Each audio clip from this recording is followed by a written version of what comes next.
Bonsoir. Bonsoir. Bon, alors, santé tout le monde. Une petite tasse de la route 66. J'essaie de prendre mon petit café. Oui, en fait, le Angels Barber Shop, là, vous voyez pas le logo, puis j'ai de la misère à tourner la tasse parce qu'elle est brûlante. Mais sinon, le Angels Barber Shop, en fait, c'est à lui qu'on doit, c'est un type qui s'appelle Angel Delgadillo, à qui on doit la renaissance de la route 66. Lui qui a milité dans l'état du... Faut pas que je me mêle, là. Bref, il a milité dans son état pour revitaliser la route 66 et ça a fonctionné. Et encore aujourd'hui, à l'âge de 95 ans, il est encore dans son barbershop. Il coupe plus de cheveux, là. Mais il est encore là. Puis là, je vous dis 95 ans, c'est peut-être 92, là. Je suis plus certain, mais bref, c'est un personnage historique de la route 66 aujourd'hui. Est-ce qu'à l'âge de 95 ans, tu seras toujours dans ta voiture en train de faire des chroniques? Écoute, on va être rendu avec un iPhone 78. Je sais pas si... On va être en 3 dimensions. Ouais, c'est ça. Puis toi, tu vas avoir des cheveux blancs. Oui. Ça, c'est si t'as encore des cheveux. C'est pas mal moins, oui. C'est ça. C'est ça, fait qu'on verra. Parce que si on se fie à la courbe de décroissance, oui, voilà. Il y a des chances que... il y a des chances que les choses soient un petit peu détériorées avec le temps. J'ai l'impression. Moi, je vais avoir encore un petit pinch blanc, puis toi, ben, ça va être couleur peau. Tu sais, la publicité, ça dit garder juste un peu de gris, mais moi, ça va être garder juste un peu de cheveux. C'est ça, exactement. Bon, écoute, vas-y donc avec ta question du jour. J'ai trouvé pas pire. Donc, quelle était l'édition spéciale du Jeep Grand Cherokee créée en partenariat avec une entreprise de vêtements de chasse et pêche? Parce que c'est de notoriété publique que toi et moi sommes des grands amateurs de chasse et pêche. Oui, et non, ce n'est pas Eddie Bauer. Non, ça c'était de l'autre bord. C'est ça, c'est l'autre bord. C'était un peu une réplique à ça. Ouais. Mais ça a plus ou moins marché. Un peu moins, hein? Ouais, c'est ça. Ça a pas... c'est ça. En fait, si aujourd'hui, on lançait un Jeep Grand Cherokee... Ce serait Bass Pro Shop. Bass Pro Shop, ça serait extraordinaire. Parce que tout le monde a des casquettes Bass Pro Shop. Puis en fait, je pense qu'on peut raconter que tu es revenu d'un périple aux États-Unis et tu as ramené à ton fiston une casquette Bass Pro Shop. Et je me demandais vraiment ce que... L'éclairage, Éric Boulet, il dit l'éclairage nous donne l'impression que tu ressembles à Hitler. Moi, ça, ou toi? Ben, non, moi. Toi? OK. Ouais. Mais je vous jure, j'ai rien fait. Il y a un ombrage, peut-être? Ouais, ouais. OK. Il faudrait travailler un peu là-dessus. D'ailleurs, on va avoir un coup de main de notre ami Dominique qui s'en vient faire un tour après là-dessus. On va peut-être essayer de pousser les choses un peu plus loin. Mais bonsoir à tout le monde qui est avec nous. Merci Eric du commentaire. Martin Turcotte qui est là. Vincent Harvey, salut. Pierre-Marc. Bonsoir à tout le monde. Merci d'être là encore une fois. 115e émission. Ben, émission... appelons ça... 115e improvisation, c'est ça. Exactement. Benoît Lavigne qui est avec nous. Ah, c'est le genre de gars qui ramasse des voitures dans des granges là, qui s'adore là depuis 40-50 ans. Oui. T'sais, on sait que c'est un grand amateur de Ford. Ben, de véhicules des années 50 en général, je pense. Ouais. Mais voilà. Mais pour finir avec Bass Pro Shop, tu ramènes une casquette des États-Unis. Je me demande vraiment ce que tu vas faire avec ça pour finalement voir quelques semaines plus tard au Salon de l'Auto, chaque jour, plusieurs personnes porter des casquettes Bass Pro Shop. Et aucune de ces personnes-là est déjà allée à la chasse ou à la pêche. Oui, voilà. Donc, je m'explique très mal cette nouvelle tendance. Je suis pas... Va savoir. Mais je peux te dire que si tu n'as jamais mis les pieds dans un Bass Pro Shop... Je n'ai jamais mis les pieds dans un Bass Pro Shop. Colle 6 Costco ensemble, remplis ça d'articles de chasse, de pêche, des armes, tout ce que tu voudras, des coolers, des barbecues, des vêtements... c'est gigantesque. Il y a du camouflage au pied carré. Oui, puis tu peux t'acheter un VTT, tu peux tout. C'est à peine tu peux pas te bâtir une maison, ce qu'il y a là, c'est incroyable. Je veux saluer Guy Bonhomme, qui est avec nous ce soir, qui commente très souvent, qui a l'air d'être un fervent amateur de véhicules électriques. Oui. Et je veux lui dire que je trouve ses commentaires souvent très pertinents.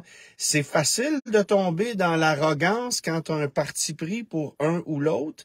Puis on sait que dans le monde du véhicule électrique, des fois, tu sais, c'est noir ou blanc, puis il n'y a pas de zone grise, mais lui, je trouve qu'il défend bien son point, puis c'est jamais... Est-ce qu'il a un véhicule électrique? Ben, en tout cas, j'imagine, Guy, que tu possèdes un véhicule électrique, puisque l'emblème de ton page Facebook, c'est un véhicule en recharge. Fait que j'ose croire qu'il conduit pas un 3/4 de tonne, là. Mais enfin bref. Oui. Parce que, évidemment, on peut tout de suite tomber sur le sujet. J'ai partagé cette semaine une vidéo que j'ai mise sur mes réseaux sociaux suite à un aller-retour Québec que j'ai fait avec ma Chevrolet Bolt quand il faisait -20. Et là, les esprits se sont échauffés et puis là, t'avais les séparatistes puis les nationalistes qui se battaient ensemble. C'est-à-dire les gars de voitures électriques, les gars de voitures à essence. Les Canadiens contre les Nordiques. Ouais, c'était exactement ça. Il y avait deux clans bien opposés. En même temps, la réponse se trouve souvent un peu au milieu. Mais le but de l'exercice, c'était simplement de raconter comment s'est passé ton aller-retour à Québec en véhicule électrique de manière très lucide, là. Oui, mais c'était dans une Chevrolet, c'était pas dans une Lucide. Bien sûr. Bon, mais puis, Guy Bonhomme dit j'ai eu une Bolt EV et là j'ai une Ioniq EV. OK, parfait. Mais moi ce que je retiens, c'est que tu as arrêté une fois à l'aller, une fois à destination et une fois au retour. Donc 3 arrêts de recharge pour parcourir un Rive-Nord de Montréal, Québec, Rive-Nord de Montréal. Là. En fait, quand je suis parti d'ici, il faut expliquer, OK, la voiture est branchée au garage, elle m'affiche 310 km au compteur basé sur l'historique d'avant. Oui. OK? Alors, c'est un estimé, mais évidemment, on sait que cette auto-là est capable de faire 400, 420, 430 dans les meilleures conditions. Mais là, on était loin des meilleures conditions. Alors, il fait -18 dehors, il vente, et moi, je dois me rendre à Salut Bonjour. Alors, c'est 2h30, là, grosso modo, d'habitude, de partir. En kilomètres, c'est 271 kilomètres. D'accord. Alors, c'est 2h30 me rendre à Québec, là, grosso modo, au centre Vidéotron de chez moi. Alors, je me dis, bon, ben OK, je calcule mes trucs, puis je me dis, je vais me donner un 3/4 d'heure d'avance parce que je sais que je vais peut-être devoir arrêter, me charger. Alors, je suis parti plus tôt, en plein milieu de la nuit, sachant que je devrais me recharger. Et j'ai 271 km à faire. Je pars d'ici, on m'affiche 310. Donc, après avoir fait 71 km, donc avec 200 km qui me restent à parcourir, il ne me reste que 200 km d'autonomie. Donc, le 310 a baissé de 110 en 71 km. Donc, tu consommes nettement plus que ce que tu avances. Et rapidement, la consommation va se setter à autour de 27 kWh par 100 km. Et là, tu roules quoi? 105? 109 sur le cruise. Tu sais, c'est ça aussi. Là. Moi, là, je roule pas à 95, là. Non, mais avec un véhicule à essence, avec tu le ne roulerais pas à 109? Ben. Non. Tu roulerais à la limite tolérée. Moi, j'aime ça appeler ça comme ça. La limite tolérée. C'est ça. Bon. Maintenant, chauffage à 20 degrés, niveau 1, dégivreur pas en fonction, mais, tu sais, j'ai un minimum de confort. Et donc, je suis correct. Là, Eman me demande, est-ce que j'avais préconditionné la batterie? Non, mais la voiture était stationnée à l'intérieur quand je suis parti.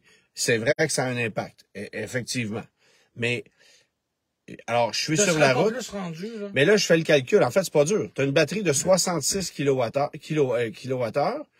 Et divise tu consommes combien du 100 km à ce moment-là? 27,7. Ben voilà. Fait que fais le calcul. 271 à faire. Fais le calcul, c'est trop limite. Je me rends pas. Parce qu'en faisant le calcul, en fait, ce que je réalise, c'est que je vais faire 230, 240 dans le meilleur des mondes. Mais non, alors ça c'est pas arrivé. Alors, histoire de pas prendre de chance, je suis arrêté à Trois-Rivières, je me suis branché sur une borne de niveau 3, bien sûr, avec un maximum de charge de 50 kilowatts, ce que la Bolt peut prendre au maximum ou à peu près. Mais là, comme il fait froid, Voilà. elle est pas capable d'aller chercher toute cette énergie-là. Exact. Donc, moi, là, dans le meilleur des mondes, j'étais allé chercher 31, 32 kilowatts de vitesse de charge, mais la grande majorité du temps, j'étais plus dans le 22, 23, 24. Je veux pas être arrogant, là, mais quand j'ai rempli mon véhicule à essence en fin de semaine, Ça a pris 5 minutes. le débit en litres était le même qu'à l'habitude, même s'il faisait froid. Ouais. Alors, juste le bout des doigts un peu ça, gelé, c'est un irritant, par oui, exemple. bien sûr, Tu sais, ça, bien c'est un sûr. irritant. Puis c'est pas la borne. Faut comprendre, c'est pas la borne, c'est la voiture qui s'autoprotège. Alors, faut prévoir plus de temps pour ça aussi. Et là, ça commençait à me fatiguer parce que moi, je savais qu'il fallait que je me rende, puis j'avais une chronique à une heure fixe, puis je pouvais pas déroger de ça. Alors, je me suis rechargé au maximum en calculant, et là, je regardais le GPS qui continuait de monter. Jean-Sébastien qui dit, parlez donc du line-up de Tesla, on va y revenir après. Oui. Je voyais l'heure qui continuait de monter sur le GPS. Moi, ma chronique est à 7h45 le dimanche matin. Et là, ce que ça me disait, c'est que j'arriverais à Québec à 7h28. Bon, là, faut débarquer de la voiture, rentrer en dedans, me changer, maquillage vite avant de Ça, faire... c'est long, le Fait que, maquillage. pour vrai, ça a été assez vite, là, je te dirais. Fait que, pas besoin de te dire que la recherchiste, ça m'a téléphoné. Merci pour les étoiles, Alain, en passant, très apprécié. Êtes-vous pas loin, M. Joubert? Oui, c'est ça, exactement. Oui. Fait que la recherchiste m'a téléphoné, puis j'ai expliqué la situation, puis j'ai dit, oui, je vais être là, il n'y a pas de problème. Alors, je suis arrivé à Québec avec la voiture, et tu sais, moi, j'avais calculé mon autonomie pour me dire, OK, je vais-tu en avoir assez? Je me suis donné un buffer d'à peu près 40-45 kilomètres en sachant que ça allait baisser un peu plus. Puis quand je suis arrivé à Québec, là, c'était plus, il vous reste 12 kilomètres d'autonomie. C'était charge basse. À partir de 10 kilomètres d'autonomie, la Chevrolet Bolt, elle t'indique charge basse. Et là, c'est quoi? Tu as une vitesse limitée? Tu as une vitesse limitée, mais rendu là, pour vrai, ça a rien changé pour moi. Parce que j'étais déjà rendu en ville, puis bon. Il faut quand même être... aimer le risque, là, tu sais, de se promener Mais avec c'est plus ça, d'autonomie. c'est là, ça. Mais je voulais faire le test. Fait que, c'est ça. Je me suis stationné. Il y a une borne de niveau 2 à proximité de là. Je me suis branché rapidement le temps que je fasse ma chronique. Je suis ressorti de TVA une demi-heure plus tard. J'avais gagné même pas 30 kilomètres, là. C'est quelque chose comme ça. Et là, j'ai fait, bon, ben écoute, je peux pas retourner à Montréal directement parce que je faisais un aller-retour. Alors, je suis arrêté déjeuner dans un Normandin où je dis Normandin parce que c'est un running gag, là. Oui. C'est tout. Il y a personne qui comprend ce joke-là. Bon. Ben, à part les gens qui vont au Normandin. Ouais, c'est ça. Fait que, c'est ça. Stéphane, il dit, imagine à moins 33 comme samedi. Oui, c'est ça. Alors, ben, moi, c'était dans la nuit de samedi à dimanche. Alors, je suis arrêté dans un Normandin où il y a des bornes de recharge niveau 3. J'ai branché la voiture.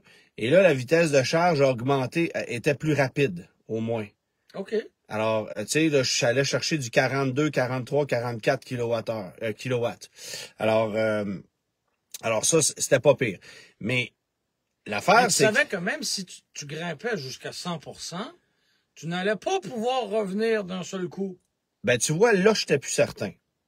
Parce que l'erreur que j'aurais faite, c'est de lâcher la borne à 80%. Oui, mais en même temps, tu vas pas passer une demi-journée au Normandin, là. Non, mais c'est ça. Mais Ça m'a pris ça m'a pris 1h15, puis j'étais allé chercher 78%, je suis parti avec l'auto. Si j'avais étiré la charge jusqu'à 95%, puis que j'avais attendu un autre 45 minutes de plus pour aller chercher ce 15% supplémentaire, ben c'est ça, je te dis. Alors, de là, je me serais rendu. Parce que ma consommation au retour était moindre. J'étais plus dans le 21-22 kWh par 100 km. vent dans le dos. On le sait que tu consommes plus en descendant à Québec qu'en revenant parce que tu montes plus, alors que tu sais, il y avait des facteurs, puis là, la température avait baissé. Mais on descend à Québec, non? Oui, je le sais, mais il y a plus de, tu montes plus en allant à Québec que quand tu reviens. Ça, c'est ironique. Oui, je le sais. D'accord. Mais bref, puis tu le vois. Avec une voiture électrique, tu le vois, là, parce que tu le sais, tu passes ton temps à monter, puis tu descends pas souvent, mais sur le retour, tu descends plus. Okay. Puis la météo, c'est le moment de la journée où là, tu vois le moins 18 commencer à devenir moins 10, moins 9, moins 8. Fait que ça s'améliorait aussi.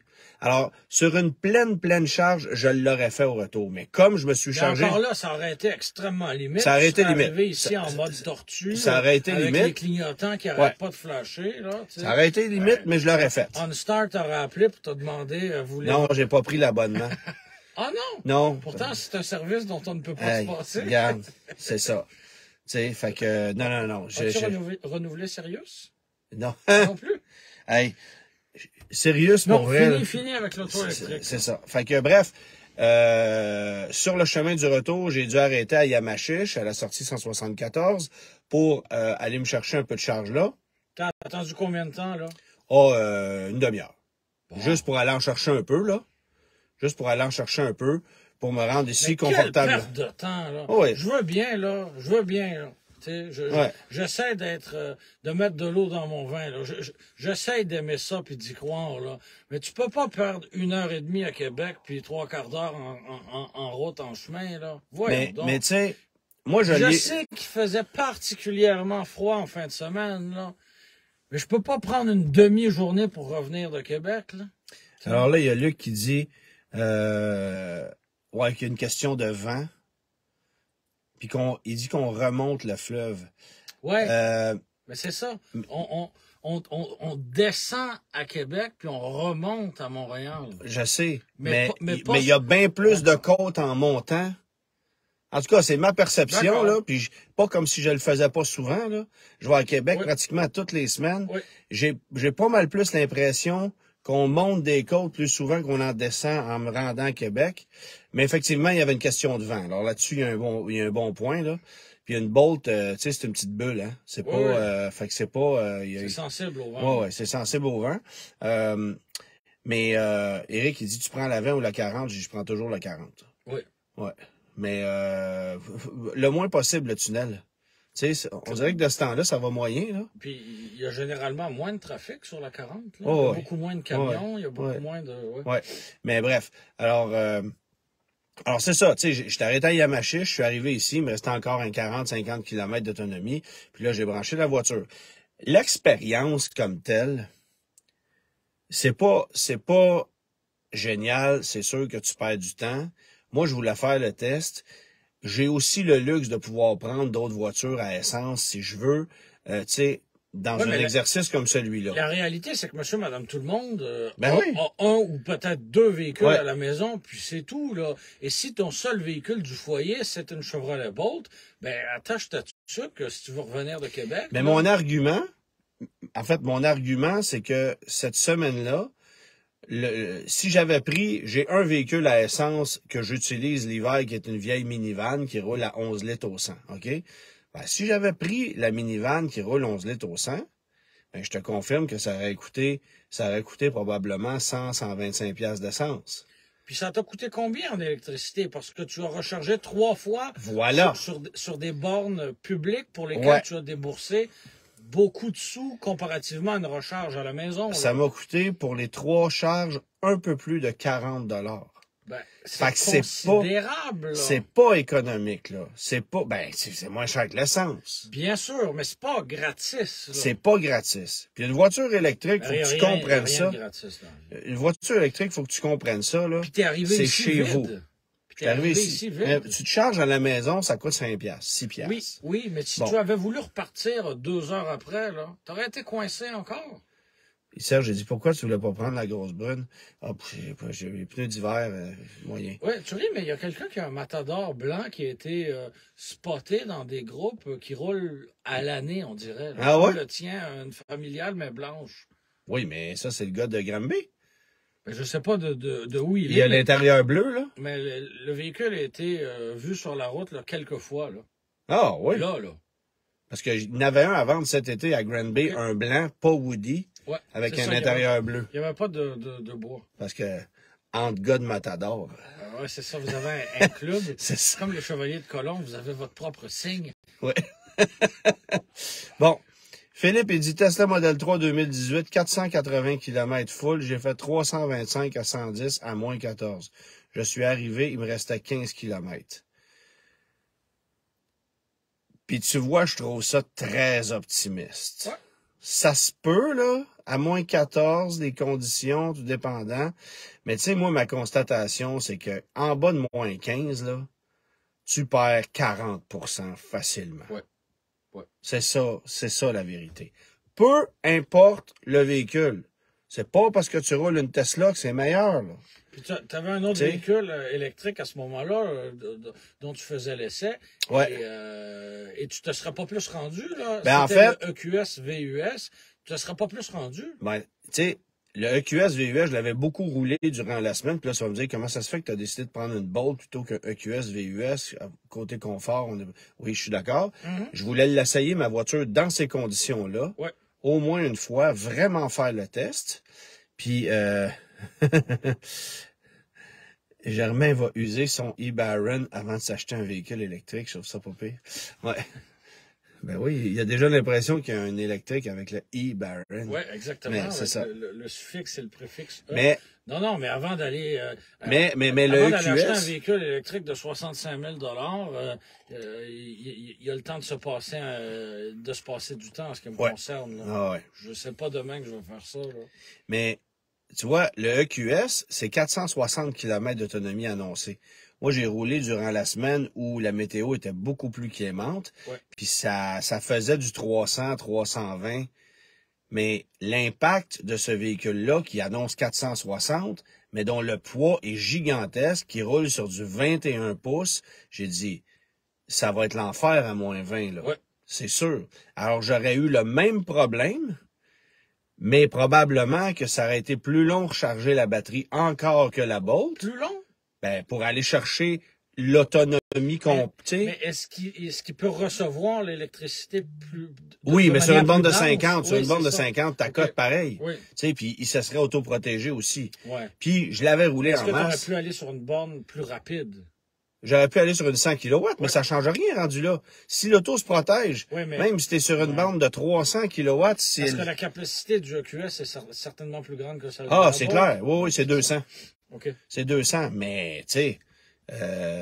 regarde, il y a Eric qui dit, j'ai une Volt, hiver 55 km, été 95.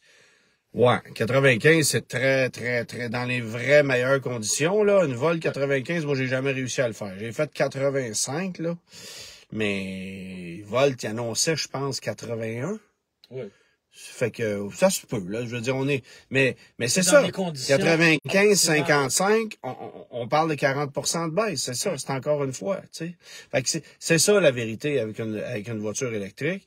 Puis mon test était tout simple. Mais il faut que je vous dise un truc aussi. Les gens pensent jamais. Antoine a pris 5 livres dans les restaurants. Ben, c'est sûr que si tu déjeunes à Québec, ouais, tu déjeunes pendant 1h30, tu as non, le temps de manger longtemps. Mais je racontais à la blague. Tu à chiche, puis tu manges 2 beignes avec un café, puis tu sais, ça finit plus. Mais je racontais à la blague, bon, on en jasait ensemble, que c'est pas super économique de faire ça parce que t'arrêtes de manger 2 fois, tu t'achètes des cochonneries, là tu niaises sur ton téléphone. Je me suis commandé 600 pièces de stock sur Amazon. Finalement, j'ai pas réalisé ben d'économies. Non, t'aurais été mieux d'écouter des podcasts gratuits dans une auto à essence, finalement. Là. C'est ça. Fait que t'auras pas sauvé la planète puisque le livreur Amazon va venir ici avec son Ford Transit tous les jours la semaine prochaine te livrer tes cochonneries. C'est ça. Fait que la planète ne sera pas sauvée. Puis en plus, j'ai défoncé mon forfait cellulaire. D'ailleurs, tu en as été témoin. Ah. Fait que... On a partagé beaucoup de moments cette semaine. Ah oui, cette semaine, c'est ça, parce que bon, peut-être un mot là avant qu'on parle de ce qu'on a justement fait hier et avant-hier, là, mais un mot sur cette histoire-là des Tesla qui faisaient la file. Là. Oui, c'était ici sur la rive nord de Montréal. Il y a visiblement eu un embouteillage Ouais. de Tesla tout près des bornes. Et ben justement, comme le véhicule se recharge plus lentement, ben tu restes plus longtemps à la borne et ben il y a une accumulation qui se fait tout simplement. Mais je pense que ça a frappé l'imaginaire des gens parce que les premiers véhicules électriques sont arrivés il y a une dizaine d'années. Et à ce moment-là, c'était des environnementalistes purs et durs, des ingénieurs électriques, des passionnés de technologie ultra geeks. Qui s'achetaient des IMIEV. Qui s'achetaient des Ouais. IMIEV, tu sais, bon, tout ça.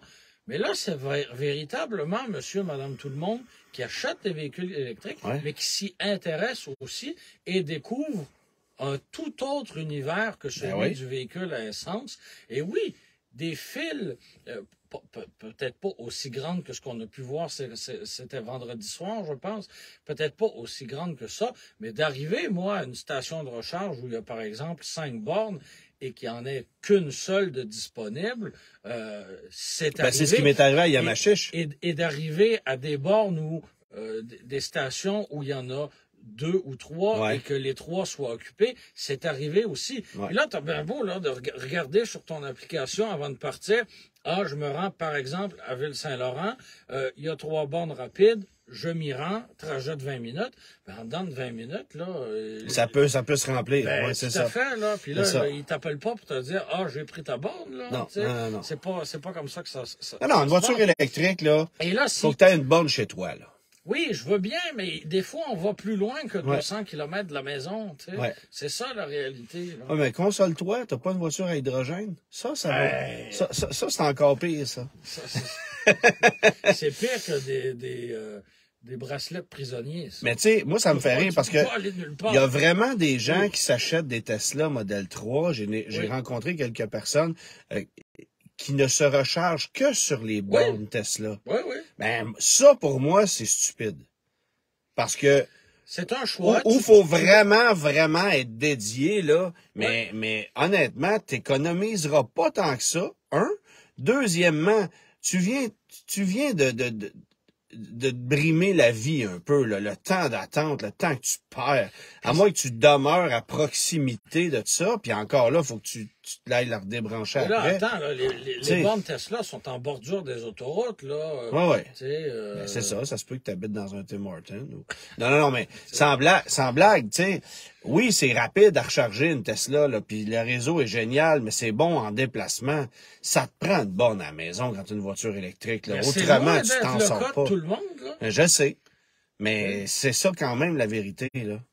Tu sais, Frédéric, il dit, CA peut faire une recharge portative d'urgence pour 10% d'autonomie. Si jamais tu tombes en panne, non, je savais pas ça. Non, fait que... Mais bref, non, c'est ça. C'est une situation à laquelle de plus en plus de gens vont devoir faire face, apprendre à composer avec les limitations d'un véhicule électrique.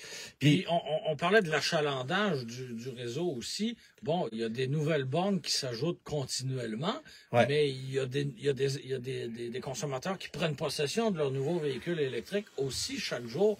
Alors, je ne sais pas à quelle vitesse on va être capable de suffire à la demande. Les voitures se multiplient beaucoup plus vite que les bornes. Au pourcentage, clairement. Ça, c'est sûr. Mais tu sais, puis Yves, il mentionne un bon point. J'avais envie d'en parler, puis tu vois, on se l'était pas noté. Es-tu au courant du problème rencontré avec les Outlander, avec une borne maison plus circuit électrique? Là, j'ai perdu son message. C'est drôle, c'est comme si le message avait disparu. Je m'excuse. Non, c'est Yves. OK, je l'ai ici. La batterie est déchargée lorsqu'il fait très froid, c'est ça, et le véhicule ne démarre pas. Alors, j'ai vu ça sur un forum. Semble que quand il faisait très froid, le véhicule était stationné à l'extérieur, et même s'il y avait plein d'essence dedans, refusait de démarrer parce que la batterie était trop froide. Ça, c'est inquiétant, là. C'est sûr que je pose des questions. J'ai des amis chez Mitsubishi. Je vais téléphoner. Y a-t-il un problème? Parce que l'ancienne génération, c'était même pas un problème. J'espère que c'est un cas isolé, que la situation ne se reproduira plus, là. Ouais, parce que là, mais de toute façon, ils pourront pas laisser ça comme ça, c'est sûr, là. Je veux dire, ça, c'est indécent, là. T'achètes un hybride rechargeable. Mais c'est un véhicule que je trouve très intéressant, mais j'ai découvert aussi avec, c'est hyper complexe, là. C'est ça, avec mon ami Pierre de chez Atelier Branché, là, que vous pourrez rencontrer au Salon du véhicule électrique, notamment dans le kiosque de pièces d'auto super, lui m'a expliqué un peu toute la complexité de cette mécanique-là. Ouais. Tu sais qu'il y a 4 radiateurs dans le devant d'un Outlander PHEV. Il va être bien refroidi. C'est quelque chose, là. 4. C'est une transmission direct drive. Ouais. Il y a le moteur à essence qui est un vieux moteur, mais super fiable, fait office de générateur. Tu peux le faire tourner à plus haut régime pour recharger les batteries en place. Tu sais, il y a plein d'astuces avec ce véhicule-là, mais la quantité de technologie qu'il y a là-dessus. L'affaire, c'est que jusqu'à maintenant, un Outlander PHEV, si tu prends en 2018, ça a été, j'oserais dire, un modèle de fiabilité. Puis il y en c'est vrai que ça n'a pas été des véhicules. Puis il y en a. Puis moi, les seules plaintes que j'ai entendues, c'est les gens du gouvernement qui utilisent les véhicules de fonction, qui disent ouais, ben ce véhicule-là, ça consomme pas mal, c'est pas super impressionnant. Mais il ne branche pas. Ben, il branche pas. Puis l'affaire, c'est qu'un Outlander PHEV, lorsque tu roules juste en hybride, oui, ça consomme plus parce que c'est un moteur de vieille technologie. Ouais. L'idée, c'est qu'il faut que tu le branches, tu achètes un PHEV. Ça, c'est un peu la base. Et optimiser les trajets que tu vas faire avec la batterie. C'est ça. C'est ça. Mais je veux aller au prochain sujet dont on parlait parce que... Après avoir pris la route vers Québec en aller-retour, c'était l'heure d'aller à Markham, en Ontario. C'était l'heure d'aller à Markham. On l'a fait en Range Rover Sport avec le moteur V6 Ingenium. Je ne pensais pas un jour être capable de rouler un Range Rover à essence, pas hybride rechargeable, et de rouler à 10 litres au 100. Et pourtant, c'est ce qu'on a fait. Ouais, et c'est un encre à bateau, là, un Range Rover, c'est lourd, là. Et tantôt, on parlait de vitesse tolérée sur les autoroutes. La tolérance est encore étirée une petite affaire en Ontario, c'est ça. Fait que tu sais, on n'était pas à 100 km/h non, sur le régulateur. Mais ça brasse un peu, ça cogne un petit peu. C'est ferme. C'est ferme comme véhicule, ouais. C'est ferme, certainement. Mais, puis bon, on parlera du véhicule qu'on allait voir là-bas, mais finissons avec le Range Rover. Moi, c'est l'espace à bord. Tu sais, t'es quand même dans un véhicule d'un grand format. Il y a 2 petits porte-gobelets entre le chauffeur et le passager. Ouais. Et ça se limite à ça. Il n'y a pas de vide-poche. Il y a aucun autre espace. Il y en a un sous la console, mais c'est pas facile d'aller accéder à quoi que ce soit là. C'est très mal pensé. C'est très mal aménagé. Bon, les sièges, tout ça, c'est parfait. Tu sais, mais tout l'aménagement, en fait, c'est l'ergonomie qui devient vite très, très, très décevante, à mon avis. Là. Il y a un commentaire de Carl, il dit « BZ4X est le vendredi stationné 8 heures à l'extérieur au travail à Québec à moins 30. Pas de préchauffage, par contre. Et je comprends pas. Pas de chauffage, sauf les sièges chauffants pendant le retour de 30 km à la maison. OK, mais je comprends pas. Je comprends pas s'il y a un résultat là-dedans, là, mais... c'est peut-être une anecdote sans chute. C'est ça. Ah, Serge Gagnon, il dit, moi, mon Rebelle, il fait 23 litres au 100 d'hiver. Ouais, c'est ça. c'est ça. Le véhicule électrique va perdre en autonomie, puis le véhicule à essence va gagner en consommation. C'est ça. C'est dommage, ça. Mais la météo, ça joue très dur. Ouais. Alors, on s'est rendu à la Markham. Ouais. On est allé chez Honda Canada récupérer la nouvelle Honda Accord qu'on a pu mettre à l'essai hier, essentiellement. C'était la version hybride. Il y avait déjà une Accord hybride sur le marché. Mais personne ne savait qu'elle existait. Ou à peu près. Honda n'en faisait pas du tout on n'en commandait pas. On n'était pas plus motivé ni intéressé que ça à en vendre. Mais là, on change la donne avec la nouvelle génération. Puis, finalement, ça devient la version la plus intéressante. Les 2 versions. C'est ça. Il y a 3 versions de l'Accord maintenant, 2 qui sont hybrides. Puis l'hybride commence à 42 780 $ avec les frais de transport. Ça reste coûteux, là, on se le C'est cache cher. pas. Pas de rouage intégral. Ouais. Mais en même temps, comme on disait chez Honda, hey, on développera pas une voiture à rouage intégral pour un marché comme le nôtre. Je fais juste t'évoquer les chiffres. 154 000 accords vendus aux États-Unis l'année passée, 3 700 au Canada. Hey, hein. Fait que on pèse-tu pas fort dans les... Tu sais? Alors qu'on savait très bien que l'accord était sur le point de changer, que le segment est quand même Ouais. en perte de vitesse. Aux États-Unis, on en a toujours bien Ah, vendu oui. plus de 150 000 copies. Près de 300 000 Camry l'année passée. Alors, tu sais... Ça en fait des chauffeurs de taxi, dans la line-up des voitures les plus vendues aux États-Unis, la première, c'est la... Là, je vous dis ça de mémoire. La première, c'est la Camry. La deuxième, c'est la Model 3. La troisième, c'est la Corolla. La quatrième, c'est l'Accord. Je pense que c'est ça. Wow. Fait que la Model 3 se vend énormément. Ben, ici aussi. Oui, absolument. Ben, c'est l'électrique la plus vendue. Devant la Bolt, qui est deuxième, et après ça, c'est le Mach-E qui est troisième, dans les électriques, là. Oui. Ouais. Mais c'est ça. T'allais rouler l'Accord. Puis tu sais, c'est une technologie conservatrice. Et on a ri quand on a appris qu'on intégrait cette année l'injection directe de carburant. Comme nouveauté en 2023, l'injection directe. Voilà. Bref, c'est une auto qui va super bien. Oui. C'est la même plateforme, c'est la même architecture. C'est une évolution de l'ancienne, avec un peu plus de couple, un petit peu moins de puissance, puis tu verras pas la différence. Mais mon seul bug, c'est que, oui, la consommation affichée baisse à 5,3 litres au 100, mais c'est pas optimisé. Mais c'est pas optimisé parce que les hybrides qu'on propose ici au Canada, c'est la version Sport, la version Touring avec des grosses roues de 19 pouces, avec une résistance au sol qui est beaucoup plus grande, alors qu'aux États-Unis, tu peux avoir une EXL sur les roues de 17 pouces, puis là, ta consommation d'essence est 0,4 litres au 100 inférieure. Là, quand on consomme 15 litres avec un pick-up, 0,4 litres au 100, on s'en fout. Mais quand tu es à moins de 6 litres au 100, 0,4 litres au 100, ça peut valoir dire 8, 9, 10 tu sais. C'est beaucoup, et on le là. propose chez Toyota. Puis c'est ça, Toyota, en fait, ce qu'on a, c'est 4 versions de la Camry. Ouais.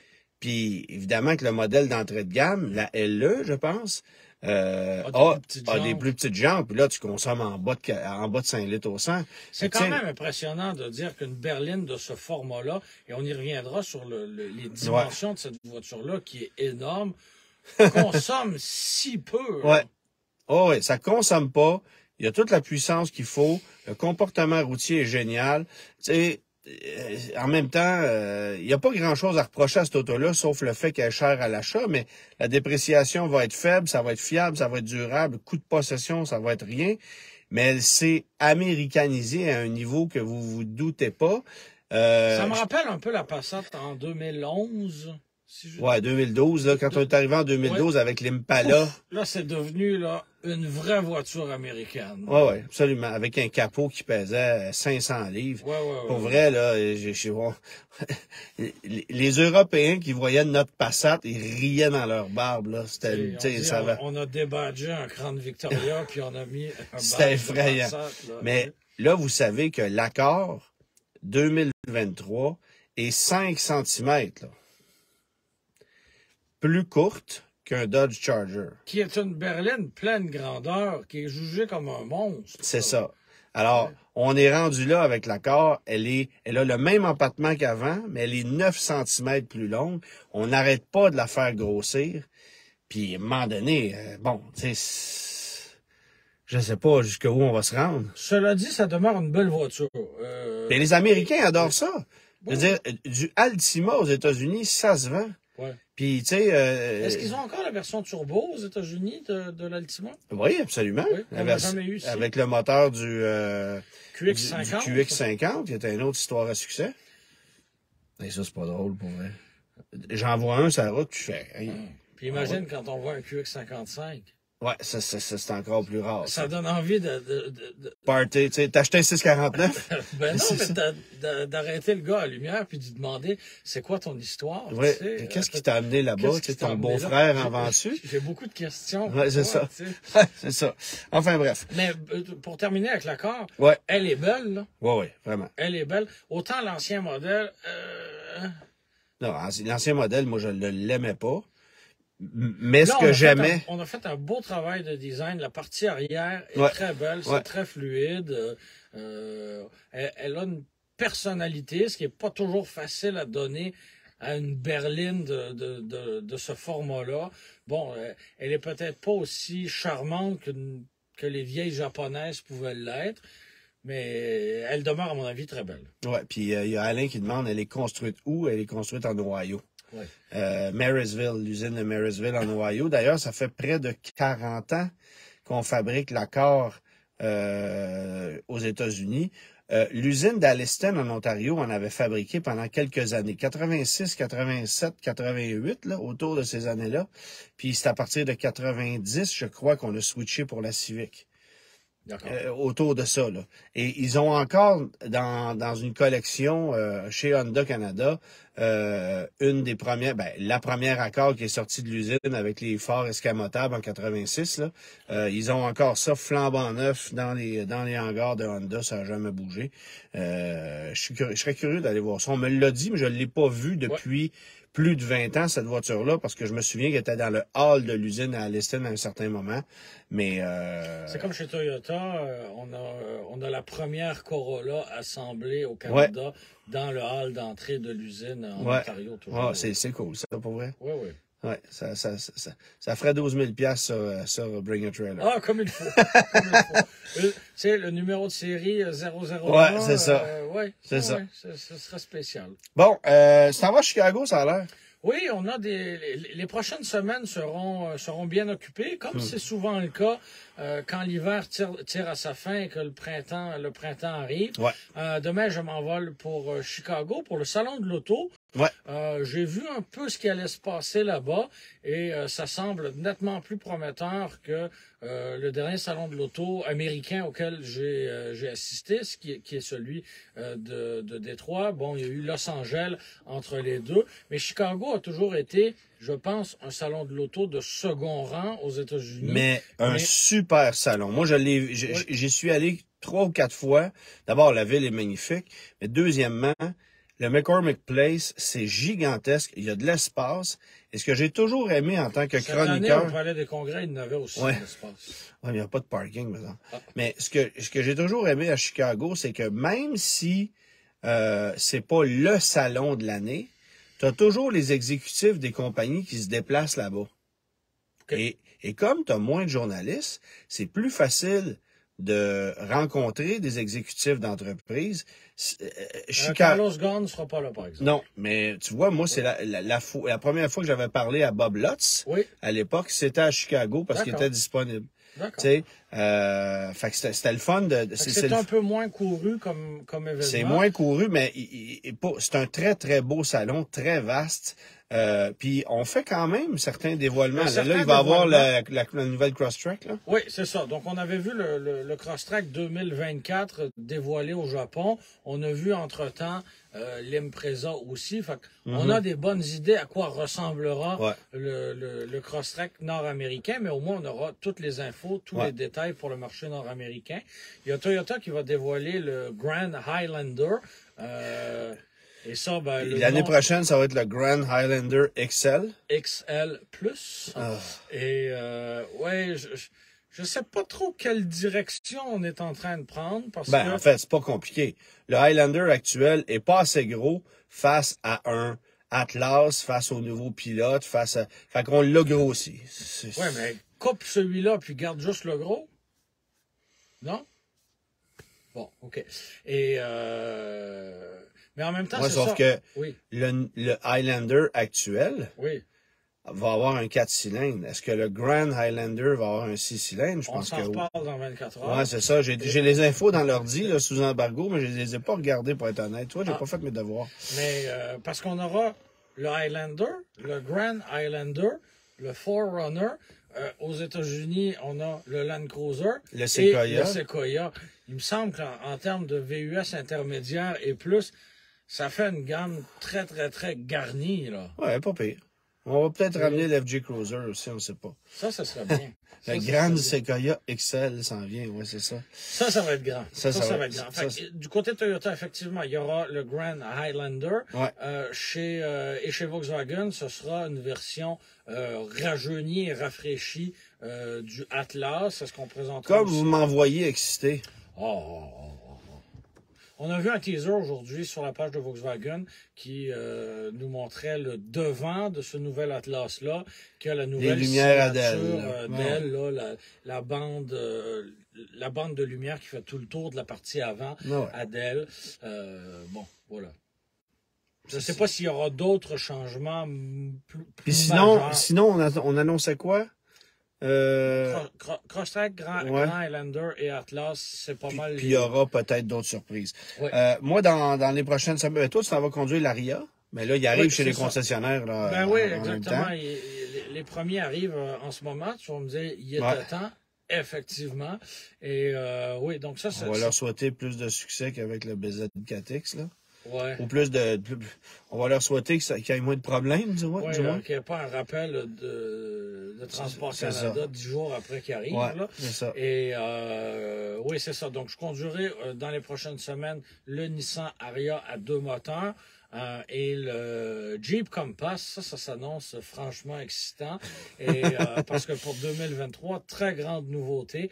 On a éliminé le Tiger Shark. Tiger Shark. Ouais. Donc le requin tigré, c'est comme ça qu'on on peut dire. On lui dit au revoir et on accueille le moteur 2 litres turbo.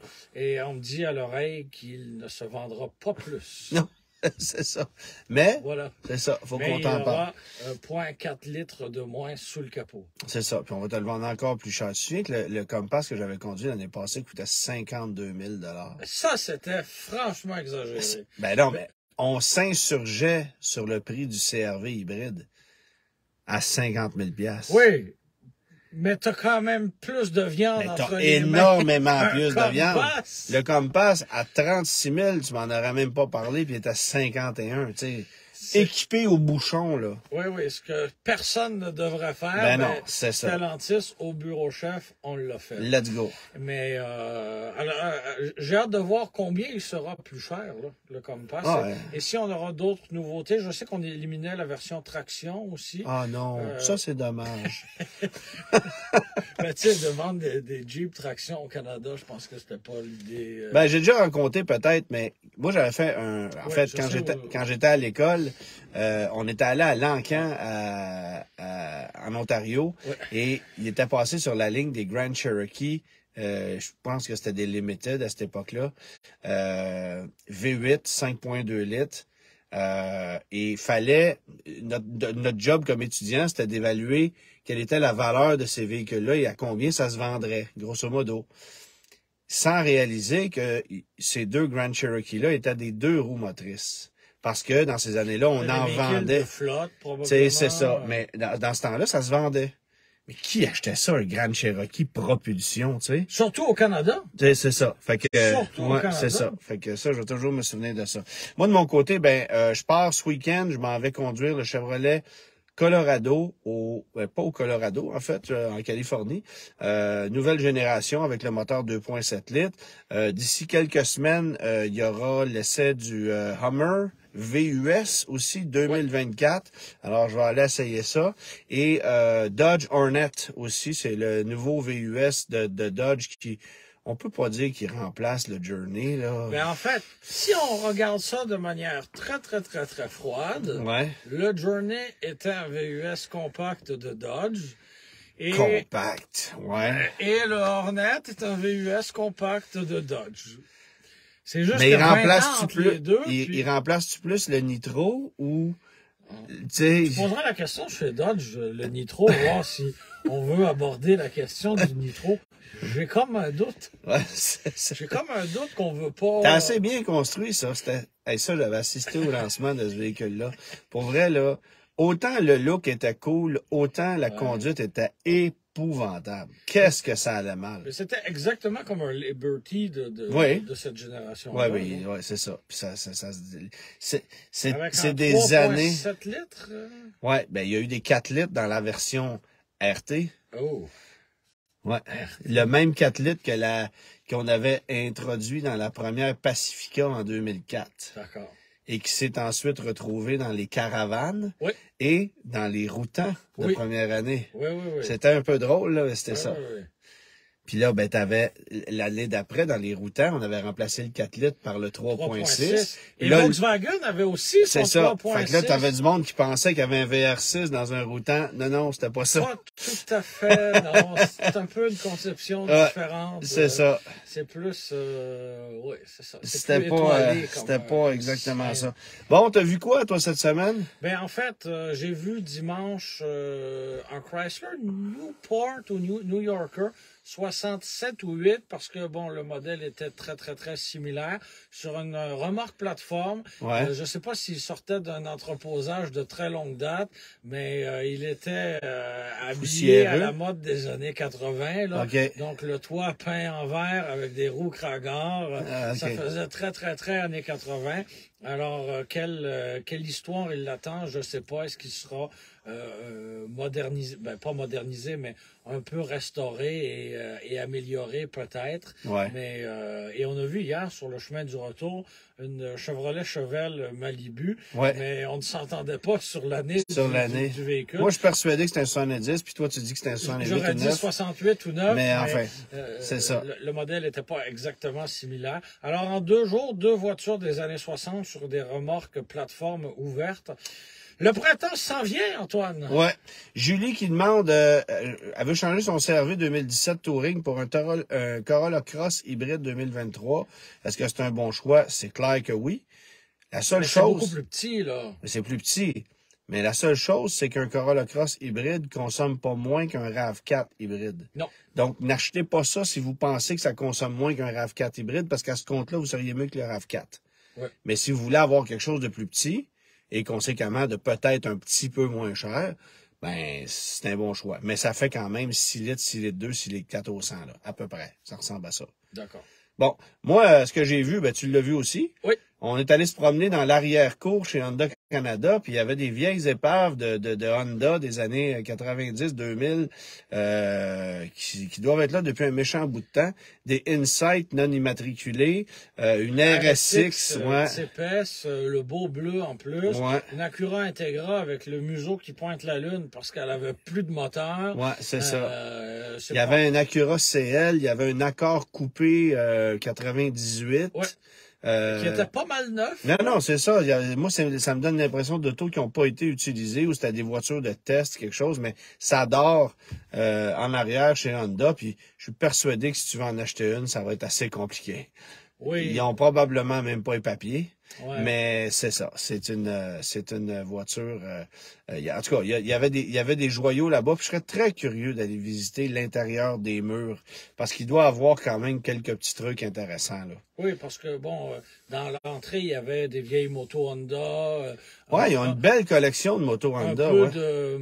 Un peu de mémorabilia de course automobile, parce qu'on sait que Honda a été impliqué en course automobile, bon, mais on n'a pas vu de voiture comme telle à l'intérieur. Oui. Rémi demande, il dit, que pensez-vous de la Carrera GT de Doug DeMuro? J'ai vu ça tantôt, je capotais. Ben moi, je pense qu'il fait plus d'argent que moi, c'est tout. Ben, je le pense aussi, mais je capotais.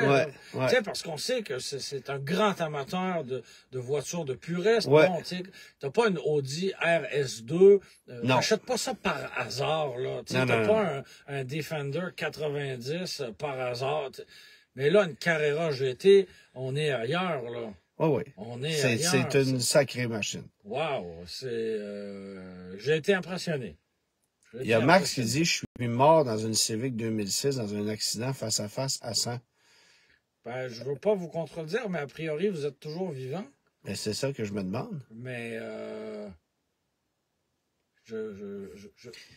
tout cas, peut-être que mort veut dire blessé gravement. Ouais, c'est ça. Mais a priori, vous n'êtes pas tout à fait mort encore. C'est un peu ça. Brochure de la semaine, j'avais envie de te faire plaisir. Oh, qu'est-ce que t'as sorti? La Ford EXP. Oh! 1982. Oui. J'ai sorti ça. Est-ce que vous vous souvenez de ça? Mon Dieu, hein, les infographies, les couleurs. Hein? Tomorrow is here. Ça, c'était la brochure. Demain est ici. On n'y est pas avec ça. Regardez la beauté des lignes de ce beau coupé deux places basé sur la Ford Escort. C'était extraordinaire. Et les roues étaient particulièrement laides. Hein? Et c'était des roues TRX. Donc, en mesure métrique. En mesure métrique. Donc, entre du 13 et du 14 pouces. Ouais. C'est Michelin qui faisait des pneus pour ça. Et uniquement Michelin. Et ça coûtait une fortune à chausser. Et c'est une voiture qui coûtait, ironiquement, quand même assez cher à cette époque-là. Parce que c'était l'équivalent, c'était l'équivalent de la CRX pour la Civic, là. Mais ou de l'Omni 024 pour la Dodge Omni, là, c'était un peu ça. Mais une deux places, puis on jouait la carte sportive avec ça. Ça ne devait pas avoir grand-chose de sportif. C'était quoi la mécanique? T'as eu des 1.6 puis des 1.9. Je pense que dans cette année-là, il n'y avait pas de 1.9 encore. Tu avais un choix de radio AM et FM. Ben oui, t'avais... Tout ça illustré. Oui, tu choisissais tes chaînes audio. Voilà. Il y avait beaucoup d'accessoires. Des belles images. Oui, écoute, d'ailleurs, on se disait aujourd'hui que les constructeurs qui donnent encore des brochures, oui, et il y a quelqu'un qui dit chez Mercury, c'était la LN7, absolument. Un grand succès commercial. Ouais. Mais oui, les brochures au Salon de l'Auto, on est reparti avec les mains pas mal plus vide, oui, c'est ça. Déjà, tu te rappelles, on repartait de là avec 2 sacs du Journal de Montréal, bien plein. Et là, il y avait Toyota qui donnait un carton, Subaru qui donnait un dépliant et Équiterre qui donnait une brochure. Ça, c'est très drôle. Oui. Ça, c'est particulièrement drôle. Équiterre qui louait un kiosque au Salon de l'Auto de Montréal pour vous dire de prendre le vélo et de ne pas acheter un véhicule pour sauver la planète. En vous donnant une brochure imprimée. C'est pas pire. Hein? Frédéric Moisan qui dit la EXP ressemblait à une Renault Fuego. C'était juste la même époque. Ça ressemblait pas vraiment.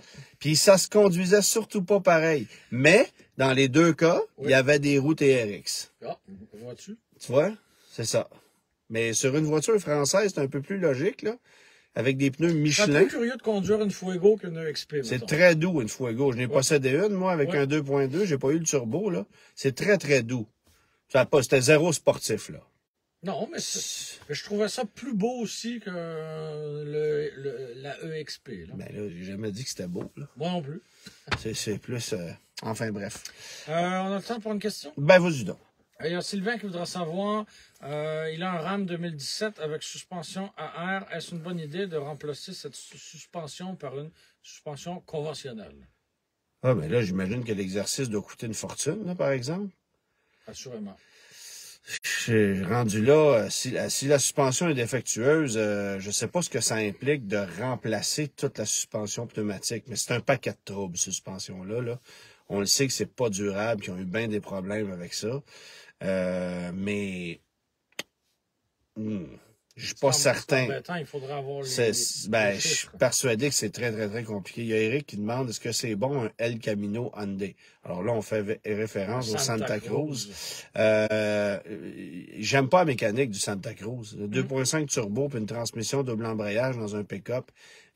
On dirait que c'est comme pas une bonne idée. C'est pas un pick-up, c'est un VUS. Oui, avec une boîte. Ben oui, c'est comme une Outback qui avait fait la Barra, là. Oui. C'est ça. Oui. Et on a Paul qui dit, l'année passée, j'ai fait environ 5000 km avec ma Nissan Sentra 2013. J'ai 70 ans. Ma question est de savoir si cela vaut le coup d'investir 40 000 $ pour une auto électrique. Ben, d'investir, plutôt de dépenser. Oui. Mais ça vaut le coup. En fait, une auto électrique, si vous mettez la main dessus actuellement, la beauté de la chose, c'est qu'à moins d'acheter le pire produit, là, puis ça sera pas le cas à 40 000 $, à moins d'acheter le pire produit, c'est une auto qui dépréciera pas. Avec le coût de possession... À moins d'acheter le seul véhicule électrique disponible. Ouais, le MX-30. C'est C'est ça. ça. Non, ça, t'en veux pas. Mais, tu sais, acheter un Mustang Mach-E GT à 95 000 non, il va déprécier. Ouais. Mais si vous achetez n'importe quel véhicule électrique qui coûte 35-40 000 en incluant les crédits, vous allez leur vendre le même prix dans 2 ans, 3 ans. Fait que le coût de possession est pas élevé, là. Ça, c'est sûr. Tu penses que quelqu'un qui achète un véhicule électrique à 50 000 maintenant, Ouais. le revendra 50 000 dans 3 ans? Mais attention, là. Plus tu montes, moins c'est vrai. Mais tout ce qui s'appelle véhicule électrique d'entrée de gamme, j'en suis persuadé. Il y en a plus. 3 ans, c'est long, là. Mais une Chevrolet Bolt usagée. rappelle- Une Chevrolet Bolt usagée en ce moment. Il y a 2020. 3 ans, on n'avait même pas entendu parler de ce foutu virus pour la première fois. Là. Ça fait longtemps. Là. Je sais. Il s'en passe des choses en 3 ans. Oui. Mais T'sais, regarde est-ce que actuellement. l'économie va se relancer ou tout va planter? C'est Peu importe ce qui arrive. C'est difficile d'établir des valeurs de revente. Oui, là. mais peu importe T'sais, ce qui arrive, il n'y aura rien sur le marché Mais est-ce qui qu'on- va coûter moins cher que ce qu'on a là. On va éliminer les voitures abordables pour ramener du stock plus cher. Donc, celles qui coûtent pas cher en ce moment, la plus belle preuve, c'est une Yaris. Oui. Une Yaris usagée de 4-5 ans, ça se vend plus cher que ça a été payé neuf. Ça, je le comprends. Alors, la Bolt, ça va être la même chose. Parce que là, oui, on nous promet un Equinox à 35 000 on Ça le croit. coûtera pas. Ben non, on le sait, là. Ça coûtera pas. Ben non, 35 c'est 000 sûr, c'est sûr. Fait que, tu sais, la Bolt 2020, aujourd'hui, avec 50 000 km dans le corps, elle se vend 30 000. Une neuve, là, la mienne, a coûté 29 800 Oui, ça, avec c'est- le crédit. ça, c'est Fait correct. que, bonjour, la dépréciation, il y en a pas. Puis ça va être la même chose dans 3 ans parce que il y aura rien pour arriver avec une Bolt en termes de prix. Fait que là, on parle d'une auto de 40 000, ça veut dire une auto de 50 000 moins les crédits. Ouais. Une Kona, une Niro, une Soul, des trucs de même, une Leaf un peu plus équipée, ou une Bolt UV bien équipée. Mais- Ça non plus, ça dépréciera pas. Mais j'ai une plus grande réserve à dire que d'ici 3 ans, on sait pas là, en 3 ans tout ce qui peut arriver. En tout cas, à court moyen terme, il n'y a pas de dépréciation. Fait que ton Non. coût de possession est pas là. Puis si jamais ça déprécie un peu, ça va déprécier de 5-10 pas de 25-30 Non, là, non, non. jamais. Fait que le risque est pas là. Je comprends. Tu sais, après ça, la Sentra 2013, tu peux la revendre aujourd'hui puis la vendre à bon prix parce que tout le monde se cherche des véhicules d'occasion. Ouais. Fait que parce que ça c'est l'autre affaire aussi, des autos abordables. On essayait hier des numéristes qui restent sur le marché à moins de 25 000, puis on comptait ça sur les doigts de nos mains, là. Ouais. Et il y en avait quoi Ben, il y en a. Venu, il y a- Kicks, Attends. Versa, Sentra, ça c'est chez Nissan. Il y a quoi? Il y a 4 ans, on aurait pu faire le même exercice avec le même nombre de joueurs en bas de 17 000 Ouais. là, Ouais, tu sais. Puis là, on était à 25 000 puis il n'y a rien. y a rien. Il n'y a rien. Fait que les rien, 4 rien. Nissan que je viens de te nommer, un Mazda 3 de base, un Forte de base, une Rio, une Hyundai Elantra, T'as fait le tour? T'as fait le tour? peut-être le prochain Chevrolet Trax de base, Non, à même combien pas, ça même part? pas, Même pas. Tu sais, c'est tout. Ouais. La Mirage, elle saute, là. La Mirage est partie, puis la Spark aussi. Puis la Rio, on croise les doigts qu'elle reste encore un peu. Ouais, on va essayer. Réponse à la question quiz. Oui, Orvis. oui. Grand Cherokee Orvis Edition. Oui. Oui, monsieur. Donc, qui était un détaillant. Avec du piping vert en dedans, c'était beau. Ouais. Qui était un détaillant de produits et de vêtements de chasse et pêche. T'en possèdes plusieurs de ça, hein?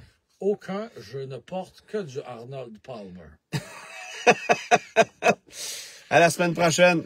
La semaine prochaine, ça va être dur. La semaine prochaine, Peut-être quelque chose. On fera peut-être quelque chose. Un mardi soir, tard, si ça se peut, on va voir. Ou peut-être jeudi, qui sait. Ah, peut-être. On Ah, sait pas. On va voilà. voir. OK. est Ah, ben possible. oui, t'as raison, ça Bon, va à on Toronto. s'en reparle. Ben oui, on va se trouver une façon. Alors, Soyez sages. voilà. Merci d'avoir été là encore une fois. Bye bye. Et merci pour les étoiles, tout le monde. Au revoir. Au revoir.